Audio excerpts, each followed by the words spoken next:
Okay, I'm here at GenCon, and it's day 4 now, the Sunday, and I'm here with the incredibly talented Jason Hill of Flying Frog Productions. How you doing, Jason? I'm doing good. And how's the show going for you so far? You know, the show's been going great. We've had a lot of people that are really excited about the new stuff we're showing off, and a lot of Brimstone fans, and a lot of Fortune and Glory fans, and a touch of Evil fans. Fantastic. Okay, I'm going to ask you then, speaking of the new stuff, what are you selling? Well, we're some of the new stuff we're showing off at the show we have a bunch of new Brimstone stuff. The Forest of the Dead Other World, which is pretty cool. It's like a world that's between other worlds where all dead things go to roam forever. And so it's a new Otherworld box set with a ton of new enemies for Forbidden Fortress and Shadows of Brimstone. We also have some new enemies that we just debuted at the show. They're not retail release yet, but it's the Shikari Nomad Crusaders and the Void Swarms and Void Hives.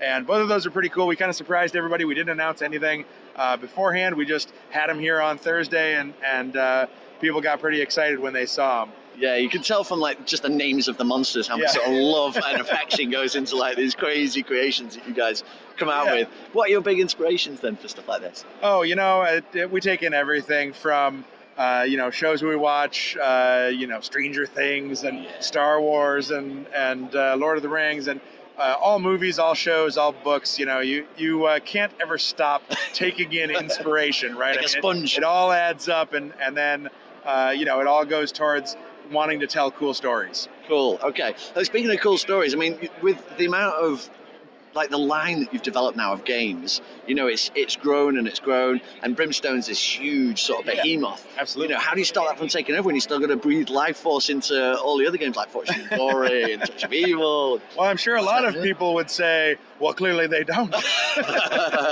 But no, we're always working on all the games in the background, and different expansions, card sets, all sorts of different content for things. One of the things that we kind of had as an edict early on in our business model was to never do expansions for the sake of doing expansions. We never wanted to be like, oh, it's that time of year again, time to do a to roll it out expansion sort of thing. or whatever. We always wanted to make sure that it was like, you know what, I've got a really cool idea for something that's actually going to make this game better. Let's add this new stuff, and I think people will be really excited about it. So from that standpoint, we always want to make sure we put the time in to develop it and make it as cool as it can be and really add something fun and new and exciting to the games. So that being said, a little bit ago we announced a 10-year anniversary for A Touch of Evil, and a lot of people are really excited about that. A lot of people were hoping we were going to have it at the show. We've had a lot of manufacturing delays with it. You are but man. Yeah, there's only so much we can do, but it's still coming. We'll have it as soon as we can, and we just want to make sure that everything is solid and as good as it can be before we get it out to the masses. But people are pretty excited about that. So we're shooting to try to make sure we have that, if we can, by the end of the year for the A Touch of Evil 10-year anniversary. And it's in a nice big deluxe box with a lot of cool stuff, a fully revamped version of the original game that keeps all those errata and FAQs and updates into the cards and into the game itself. But then with some cool new content as well, like the epic Spectral Horseman. So it gives you a lot of cool extra flavor for fighting a bigger, badder, nastier version of the Spectral Horseman. Advanced version sort of thing. Exactly, yeah. And having, hunting gear that's stuff you can pick up for your heroes that's specifically made for hunting the horseman, or having, basically mystery cards that are specific to the horseman as a separate deck. So when you're fighting that villain, it really feels like everything has to do with the Spectral Horseman. It's more sort of narrative driven. Yeah, very narrative driven. There's even objective cards for the horseman, the epic horseman, where it gives you side objectives. So you put out 3 of those at the start of the game, and those are secondary objectives for everyone that's playing. Yeah. So it can be like, oh, you got to try to find his skull and try to get control over him, or go try to find and chop down the blood tree where he draws his power from. So a lot of really heavily thematic stuff specifically for that horseman. And if people like that idea of the epic villains, it's something that we totally would love to do for more of the villains over time. Fantastic. And so with all of this going on and all these products coming out, how the hell do you find time to watch Stranger Things? It's lots of late nights. No, I mean, the thing is, you have to try to get some sort of life-work balance. When somebody figures that out, they got to let me know. But, we steal time here and there to watch stuff, and you know, I say Stranger Things. I love Stranger Things. I still haven't gotten to see the 3rd season yet. It's fantastic. But it's in my psyche and it's rolling around, and Yeah. so I'm hoping post GenCon there will be a little tiny downtime, a for little Jason. tiny breath of fresh air where I can go and check out season 3, because I've heard nothing but good things. Cool. Thank you so much for your time today. Absolutely. It looks like a fantastic stand. It's always busy when I come past. I've not had the chance to actually collar you because it's been like wall deep. But it's brilliant to see all the new stuff coming out. Yeah, thanks for coming great to see you by. in person. Cheers. Yeah. This is BoardChitless. I'm here at GenCon, day 4 now, and I'm with Isaac Childres. Hi, how's it going? The beautiful and talented Isaac Childres. Oh, you're flattering. I'm very good, thanks. How are you holding up? I'm alive. I'm alive. That's about all I can say at this point. Yeah. How's it been in general, the weekend? Mad rush? Yeah. I mean, it's been crazy. It's been very crazy, but yeah, a lot of cool stuff has happened. I'm really excited. What's been your big focus for this weekend, and what's the tell us about the new launch? I can't say anything yet. No, the focus, you know, just been on selling and demoing. We've having some really good like key meetings with people that I'm pretty excited about. But, you know, very preliminary stuff I can't talk about yet, but yeah, I'm excited about the future of Gloomhaven and where it's going. So cool. And the expansion's been doing really well. Like every time I come past the stand, you guys have been absolutely snowed under. Yeah. It's drawing a big crowd, which is always good, you know, because the crowd draws a bigger crowd. So exponential. Yeah. And has there been any time for Isaac, for you to have downtime and play stuff and get out there? Yeah, I've been able to sneak away the past couple nights and play a few games. Anything that stands out? Anything new that you've been buzzing about? No, I mean, I haven't really been playing anything new. It's just, you know, played a game of Gaia Project, you know, played some Time's Up, you know, stuff like that. Just fun stuff that I like to play. Cool. Yeah. Bit of time to decompress. Right, yeah. I don't know. My time would probably be better served just sleeping. But, you know, there's games, so I have to play them, you know. Yeah. Definitely. Well, I mean, it's cool that you get a chance to play games. Most of the guys I talk to have just been like, they get back to the hotel and just crash out unconscious. But yeah. You've managed to keep it going. That's probably the way I should do it. But I'm just too obsessed with games. Cool. And what are you most looking forward to about well, it's a bit late for that now. What was your biggest highlight of the show? I don't know. Like I said, like, that's really the only chance I've had to play games or even, like, look at what's happening here. So, I mean, the only new game I think I've played is Medium. Right. Which is pretty fun. Yeah, I've had some good times with that. Apparently, like, my wife and I don't think on the same level at all, so. Oh, it's proved some things, has it? Yeah. Some deep revelations. We're still married, so it's still good, but yeah. Cool. Okay, well, I'm glad you enjoyed the show. It's been great to see you, as always. Yeah. And we'll speak to you at length in more detail in the future. Sure, yeah. This is BoardChitless. We're at GenCon 2019, and I've just run into the crazy cats from Bored to Death. How you doing, chaps? Good, man. Would you How like are to you? introduce yourselves? My name is Giancarlo Caltabiano, host of Bored to Death. And I'm Gianluca Caltabiano, behind the cameras. And what do you think of the show so far? I think it's great. This is like our 6th, 7th year. I lost count. It's really, really fun. It is the last day, so we're a little tired. Yeah. But yeah, what about you? You can hear that voice going a little hoarse there. Yeah. But 7 years, you guys are like stalwart veterans then. Yeah, we've been doing this for 10 years now. We just finished about 800 videos done Holy since moly. 2009. Oh, not this weekend then. No, God, no. That's not very What the hell, impressive. man? You know, 800 videos this weekend would be really impressive. Yeah, you know, I don't get that paid for this, right? What have been your highlights so far? Which games have floated your boat? Oh man, honestly, there's been so many. I can't even recall off the top of my head. But I'm looking forward to a game called Lifeform. I don't know if you've heard of it. No, I've not heard of this. Tell us all about it. Can't find it anywhere. There's no booth for it. What's going on? What about you? Was there one that in particular that stood out? Ooh, well, I've seen Gale Force 9 have done Aliens, the board game. What?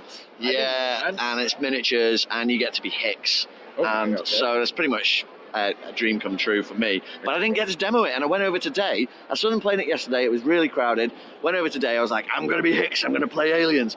And they've cleared it away, so I don't know if they've taken it off to like some video review thing or whatever, but it's not there. That's great. Well, you see, because the game I was looking forward to was Sierra West from Jonathan Pack. Sierra West. Super kind of heavy Euro, and it's called Sierra West, and it's sold out. so I didn't get to play it. I know the designer well. Well, good for them. You know, but they sold out. He didn't bring a freaking copy, so freaks the matter with you. You'll have to hit him up for a sly one. I will. Yeah, he's a really nice guy. Jonathan Pat Canton. Look him up, yeah. Cool. We also got a nice box exclusive opening of Glenmore 2. Oh, right. Yeah, that's right. Yeah. Got that on video and You Niels. should go check that out. Niels Right? at, Do you know the stand on that? Parallel Games. Okay. They're not Fun Again. Funtail Publishing. Right. They made a new reprint, kind of a reprint, and a new game of Glenmore.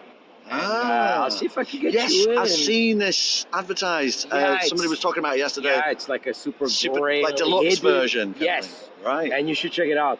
The Okay. pieces are like, I was moaning looking at the Salivating. pieces, and he's like, He's rubbing his face here. yeah, like, look at the cardboard thickness. Oh, it's so nice. And Brilliant. that's it. Yeah, Yeah, I'm gonna head over there now. You're gonna get me in? I'm gonna try and I'll introduce you to Niels. Yeah, let's do that do it right now. Okay. All right. We're off. Yeah, I don't have time for this podcast anymore. We're off. This is Thanks a lot, man. Thanks so much for coming on the show, guys. Thank you very much. Here we are, BoardChitless, GenCon Day 4, final day, and I'm here with Adam and Brady Sadler. Guys, how are you doing? Good. How are you doing? Hanging in there. Yeah, I'm good.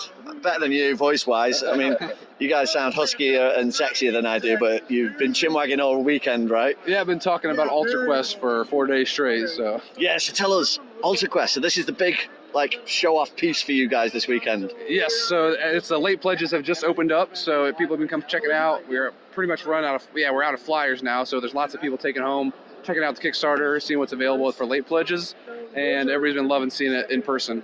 Yeah, the components are absolutely gorgeous. The artwork's amazing. As soon as you guys turn your backs, I'm smuggling a copy home. How have you found it, Brady? I mean, you've got Street Masters is here as well, and Yeah. you've got the whole back catalogue, the Sadler's catalogue. Yeah, we had we sold out of Brook City, the bundle we sold out first day, so we didn't bring enough Brook City. It's a hot item now. We got plenty of Street Masters here, and we also just announced our, sort of announced the Contra Konami partnership. So all we can show right now is the logo you can't see that says Contra with the Blacklist Games next to it. And Konami, so coming 2020 is on the website. Is there anything you can tell us about it? It's a board game. Oh, okay. Good info, yeah. Well, I think we can also say it's going to be a Sadler board game. So 2 unique pieces of information you won't get anywhere else. Have you guys had any downtime this show? Have you managed to do any gamer stuff for yourselves?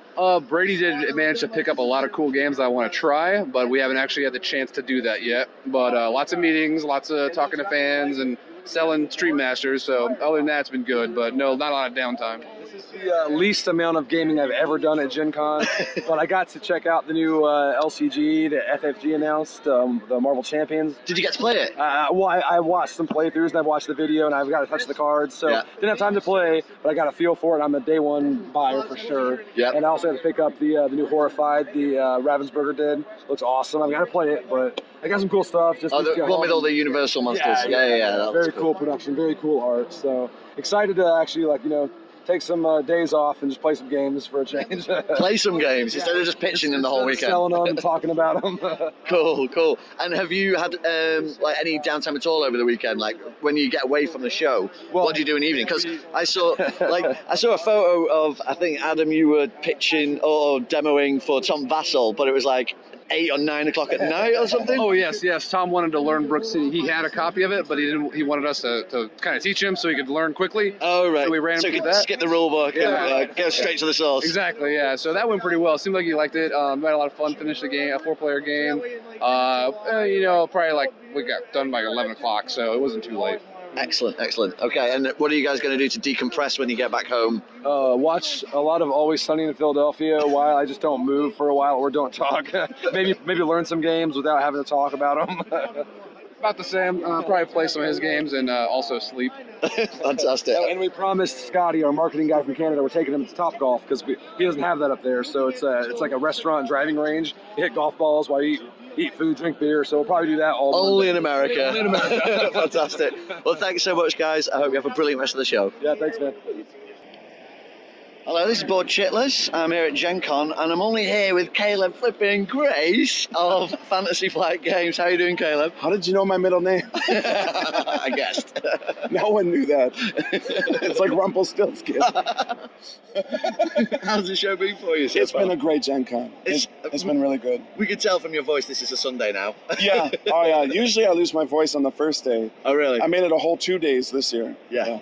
Cool. Well, I mean, it's been a mega exciting show for many reasons. Sure. But we've had a massive new launch from Fantasy Flight.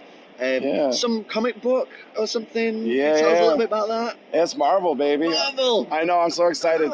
Everyone knows what a big Lord of the Rings fan I am, but maybe everyone doesn't necessarily know, like, I've been in the Marvel comics for just as long. Just grew up on the X-Men and Avengers and all of that. So I can't believe how lucky I am to go from, like, here you're working on Lord of the Rings, it's like your favorite thing, and oh, now we got your other favorite thing, it's Marvel, and you actually get to help co-design this one with a couple of great guys. And gonna have this whole talented crew of artists and graphic designers and producers work with you. Well, you'll have been working on this for ages, like trying to keep it under wraps and... Oh gosh, yeah. This has been like a lion in my chest, just roaring to get out for about 1.5 years now. It's like being in the special forces, but not allowed to tell your family. I can neither confirm nor deny what that's like, Tristan. Cool. Can you tell us anything about like the game itself? Does it follow in the footsteps of Lord of the Rings and Arkham Horror card game? It's similar in the sense that it is a fully cooperative, story-driven game, but it is a huge departure from Lord of the Rings and Arkham in terms of the overall feel of what it's like to play. Both Lord of the Rings and Arkham are very deep strategy. The odds are against you. How are we going to survive this? We're really going to have to pull together if we even have a chance. Yeah. And Marvel is very much more like, oh my gosh, look what Spider-Man can do. I'm just going to swing in here and kick Rhino in the face. Brilliant. And he's trying to do his thing over here, but I'm just going to stop him. Watch. And so it's, the whole thing behind it was this sense of empowerment and fast-paced. And we just want you to feel like a superhero when you're playing the game. Fantasy, yeah. So like, I think Lord of the Rings and Arkham are awesome for what they are, in that they evoke the right feeling of like, what makes Lord of the Rings so much fun for me to read and revisit is every time I read, I'm like, oh my gosh, are they even going to make it to Mount Doom? They paint such a grim picture, and it makes it, like, oh, are they even strong enough? Do they even have what it takes? But when you read Marvel comics, it's like, oh, why is this villain starting this? Doesn't he know? Doesn't he know what happens when you poke a stick at the Avengers? Like, hasn't he seen Captain America throw a shield? He's so done. So we just, it must have been a lot of fun, from a design point of view, freeing you up from that, like you say, having to create a feeling of overwhelming dread to all of a sudden, like, trying to come up with power cards that give that sense of... all the initial reactions from our testers and other developers was like, isn't this totally busted what this hero can do? Isn't this like just totally OP? And I'm like, yeah, isn't it great? That's the whole point. You're a superhero. You want to feel like you're a superhero and that you can do things no one else can do. It's an interesting learning curve, because we kind of had to like free ourselves of the restrictions we put on ourselves for the other games, to have the correct feel there. Here it's like the chains are off and we can just like let loose and have a lot of fun. So hearing people get excited about it has been really rewarding. Yeah. No, I for one cannot wait. I mean, I obviously love Marvel, but my 9-year-old son is massively into the movies and stuff. Awesome. So it's going to be the most beautiful game that we can play together. We get to play as Spider-Man and probably fight each other over who gets to be Spider-Man. Sure. But that was actually that was another guiding principle on the design, was we wanted to make the most approachable LCG we've ever made. Right. And we said very early on, we're not designing a game that is for kids, but it's a game that you can play with your kids. Right. And I'm really excited too. I got a 4-year-old boy at home, and he can't wait to play games with Dad. And I'm like, just learn to read, buddy, and then it's on. So it's been great to see Lord of the Rings players and Arkham players demoing it this week. And I know a lot of them, when they first saw the announcement, thought, oh, maybe it's going to be too simple. Maybe it's just going to be like not enough decision points. And it's been super rewarding. They come back and they're like, oh, it's great. It's really easy to pick up, but there's still a lot that you can think about and do. And So yeah, it's just exciting. And that's the great thing about a show like this, because you're beavering away in your office, you've got your sort of internal crew working on it, but to Yeah. finally get it out into the public and see their response Right. firsthand and have that visceral, emotional response to it, that must be so rewarding. Yeah, absolutely. Because we're internally we're sort of like, yeah, this feels great to us. Yeah. What other people What- think? yeah, I what hope they're they gonna like say. it. You know, are we going to find our market? And so the response here at GenCon has been fantastic. It's been really encouraging. Of course, I'm still just really excited for October when it's finally released. Yeah. You know, and everyone can pick it up, and then we'll hopefully everyone loves it then too. Brill. Well, Caleb flipping Grace, it's been absolutely amazing chatting to you and meeting you finally in person. Congratulations on the game, and I can't wait to play it. Yeah, thanks for the opportunity.